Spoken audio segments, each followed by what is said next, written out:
Montana has become the first state in the U.S. to ban TikTok, but the victory lap for Montana Governor Greg Gianforte may be short-lived. Yahoo Finance's Dan Hawley joins us with the details. Dan? That's right. This new law, which goes into effect January 1st, 2024, would effectively prevent Google or Apple or any app store provider from allowing users to download TikTok within the state of Montana. Now, there's a few issues here, both one First Amendment, one technical. Let me start with the First Amendment issues.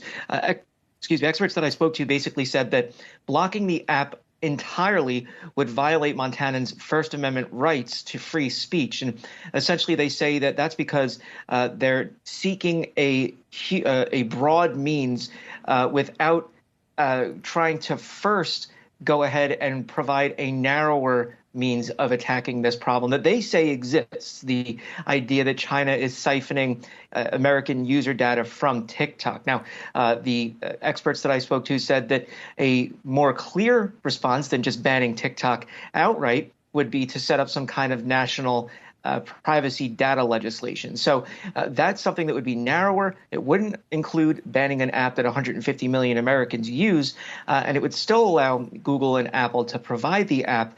It would just limit the means for apps, including TikTok rivals like Meta and Twitter, from collecting user data. Now, that's the First Amendment side of things. And there's the technical side of things. Basically, this is something that banning an app in an entire state, but a specific state, is difficult to do. Now, they could say, okay, your IP address, your Internet Protocol address, which is basically your address for when you're online telling where you are, could be used as a means for kind of geolocation or, your GPS signal. But the problem is that if you're near the border, for instance, of Montana, other states, residents in other states could be impacted. So they wouldn't be able to download TikTok as well. The other issue is people could just set up a VPN and then say that they're in, Venezuela and download TikTok within Montana. So there's no surefire way of this actually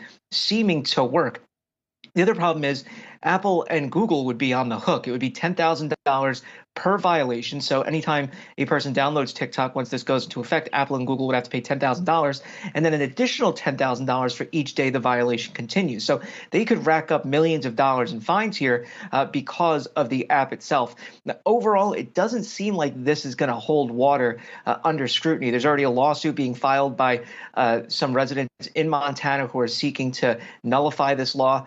It really does seem as though it's going to be something that falls to the wayside rather quickly if it's challenged in courts. At least that's according to these First Amendment experts that I spoke to.